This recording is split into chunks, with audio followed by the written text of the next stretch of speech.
If you clicked on this video, you've probably failed at something you actually cared about, something you put your time into, or maybe money, or something you told people about and then it didn't work.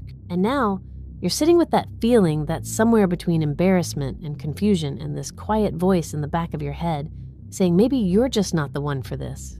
I know it sounds like another one of those failure is good actually videos, but I promise it's not. Just give me a few minutes. It might change how you see the whole thing. And as we go, I want you to keep that failure in mind, because everything I'm about to say, I want you to run it against your own situation. So what actually happened is that you tried something and it just didn't work out. That's it. That's the whole story. Everything else you're adding to it is made up. A failure is just a result you didn't want. It doesn't know your name. It's not a proof of anything permanent. It's just what happened that one time with the information and skills you had under those specific circumstances. But when it's something we actually care about, suddenly we throw all that logic out the window and decide this means something permanent about who we are. But it doesn't.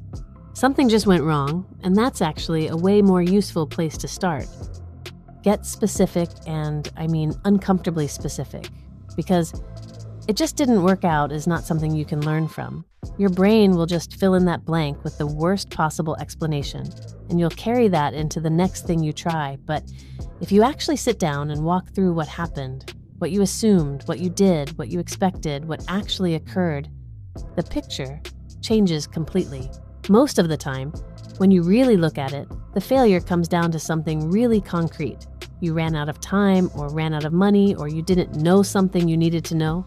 Those are real things and fundamentally learnable things. Completely different from the belief that I am not good enough.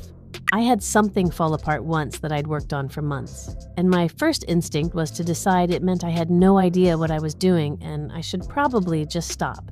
But when I actually forced myself to write out what went wrong, I realized the whole thing collapsed because of one assumption I made in week 1 that I never questioned. But I built the whole thing on a foundation that was wrong and never checked it. And that was just a mistake, and mistakes have fixes. Now you have to ask yourself something that feels uncomfortable. What was actually in your control? There's stuff that was in your control and there's stuff that wasn't. And you have to be honest about both, which means not letting yourself off the hook for the things that were yours to own, but also not beating yourself up for the things that were never in your hands to begin with. The stuff outside your control could be timing or other people's decisions or circumstances you couldn't have predicted. Let it go. You cannot learn from it because there was nothing to do differently. Holding on to it just makes you feel worse for no reason. But the stuff that was in your control, that's where everything is. That's the part where, if you're honest with yourself, you walk away changed. A blind spot you didn't know you had. A pattern you keep repeating. A skill you need to build.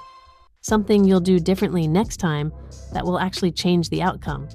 It looks like failure, but for us, it's information. And information is the only thing that makes the next attempt different from the last one. There's one more question worth sitting with, and most people never ask it.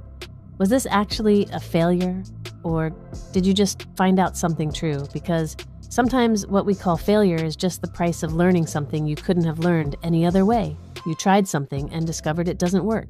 That's not nothing. You have hard-won knowledge that someone who never tried doesn't have. Every person who's ever built something that worked has a list of things that didn't, and that's literally how you find out what does. So if something didn't work out for you recently, you're not behind, or you're not someone who fails. You're someone who tried something, got information, and now has a choice about what to do with it. If you made it this far, you're willing to look at your own patterns, and that already puts you ahead.